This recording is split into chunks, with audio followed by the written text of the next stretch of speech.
খালিস্তানপন্থী জঙ্গি হরদীপ সিং নিজ্জারের হত্যাকে কেন্দ্র করে দুই দেশের সম্পর্কে ইতিমধ্যেই চিড় ধরেছে। এবার ভারতের বিরুদ্ধে নতুন অভিযোগ কানাডার বিদেশি হস্তক্ষেপ কমিশন একটা রিপোর্টে দাবি করেছে কানাডার নির্বাচনে বিদেশি হস্তক্ষেপের নিরিখে চীনের পরে সবচেয়ে সক্রিয় দেশ ভারত।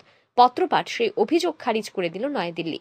বরং ভারতের আভ্যন্তরীণ বিষয়ে কানাডা হস্তক্ষেপ করছে বলে বিবৃতিতে জানালো বিদেশ মন্ত্রক। সরকারি বিবৃতিতে বিদেশ মন্ত্রক জানিয়েছে, আমরা একটা রিপোর্ট দেখেছি যেখানে ভারতের হস্তক্ষেপের অভিযোগ তোলা হয়েছে।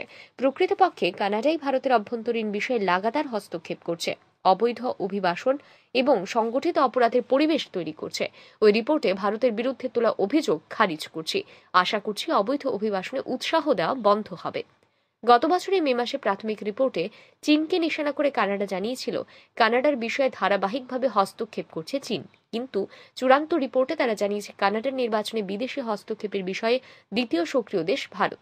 কানাডার বিদেশি হস্তক্ষেপ কমিশনের নেতৃত্ব দিয়েছেন কমিশনার মারি জোস হগ। তদন্তে লেখেন, চীনের মতো ভারত কূটনৈতিক অফিসার এবং প্রক্সি এজেন্টদের মাধ্যমে হস্তক্ষেপ করেছে।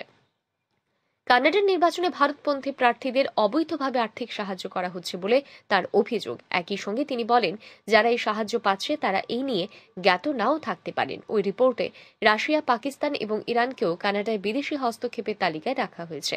2023 সালের জুনে কানাডায় খুন হন খালিস্তানপন্থী জঙ্গি হরদীপ সিং নিজ্জার। ওই বছরের সেপ্টেম্বরে কানাডার প্রধানমন্ত্রী জাস্টিন ট্রুডো সে দেশের সংসদে দাঁড়িয়ে দাবি করেন ভারতের এজেন্ট এ খুনের সঙ্গে জড়িত। তৎক্ষণাৎ ভারত তার প্রতিবাদ করে। ট্রুডোর এই দাবি অবাস্তব এবং রাজনৈতিক উদ্দেশ্য প্রণোদিত বলে জানিয়ে দেয় নয়াদিল্লি। ট্রুডোর মন্তব্যের প্রভাব পড়ে দুই দেশের কূটনৈতিক সম্পর্কে। এবার কানাডার নতুন অভিযোগ ঘিরে দুই দেশের দ্বিপাক্ষিক সম্পর্কে আরও প্রভাব পড়বে বলে মনে করছে কূটনৈতিক মহল।